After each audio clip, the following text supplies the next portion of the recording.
Sérgio Moro não consegue. Agora foi nos Estados Unidos, onde ele participava de um painel do Brasil Conference. Era uma sabatina com o advogado Augusto de Arruda Botelho e a jornalista Eliane Cantanhede. Esta última sempre muito simpática a Moro. O ex-juiz, ex-ministro de Bolsonaro, e tudo indica ex-presidenciável, voltou a falar o blá blá blá dos dois extremos representados por Bolsonaro e por Lula. Foi aí que entrou em cena o moderador do painel, o professor e pesquisador de Harvard, Hussein Kalaut. Ele pediu uma intervenção e mostrou a Moro a bobagem que o ex-subordinado de Bolsonaro falava, demonstrando que uma simetria entre Lula e Bolsonaro não é possível, pois Lula é um democrata e Bolsonaro não. Veja as duas falas. Repare a cara do Moro durante a fala do professor, como que pensando, puxa vida, dei vexame de novo. Por isso que eu digo, a responsabilidade nossa, né, dos brasileiros, né, da classe política, das lideranças da sociedade civil, das lideranças empresariais, é buscar um novo caminho. E isso é algo que tem me preocupado esse ano, essa polarização. A maioria das pessoas que eu falo não está satisfeita com a perspectiva de ter que escolher entre dois extremos políticos. E não raramente, o motivo da escolha de um dos extremos políticos é o repúdio ao outro.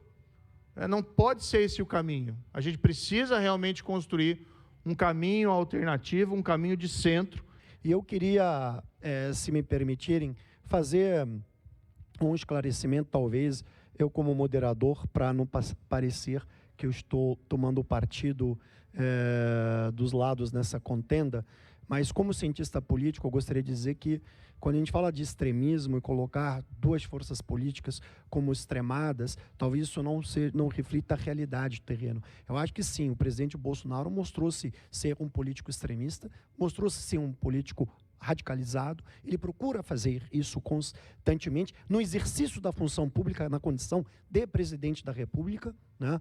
O senhor reconheceu de que ele aviltou as instituições, impediu a implementação de uma política anticorrupção nas instituições públicas brasileiras, mas eu acho que isso não se trata da defesa nem do presidente Lula, nem do PT. Eu acho que não é, na condição de cientista político, apropriado trazer uma avaliação colocando um governo ou uma instituição partidária que exerceu o poder durante 13 anos, vencendo 4 eleições presidenciais, como um polo extremado no exercício da política nacional, né? Eu acho que, sim, pode haver críticas às políticas públicas, é importante, mas rotular de extremismo é um pouco perigoso, e é importante que isso seja dito. O PT, quando foi empichado, reconheceu o resultado jurídico do processo de impeachment. Houve uma transição pacífica do poder, não houve movimentações contra esse processo. O presidente Lula, quando a sua prisão foi determinada pelo senhor, ele cumpriu a decisão judicial, ele não desafiou a decisão judicial, então isso reflete um pouco também ao espírito democrático, ainda que haja discordância sobre a sua política pública ou a sua conduta, então é importante reconhecer isso. Eu acho que colocar Bolsonaro e Lula na mesma equivalência me parece uma grande distorção histórica, ainda que pode-se criticar o ex-presidente da República e todos os outros ex-presidentes, quem quer que esteja no poder. Não há uma simetria possível equivalente entre os dois lados no exercício do cargo público, no exercício da função pública e no respeito às instituições de Estado. Com isso, eu encerro o painel. Muito obrigado.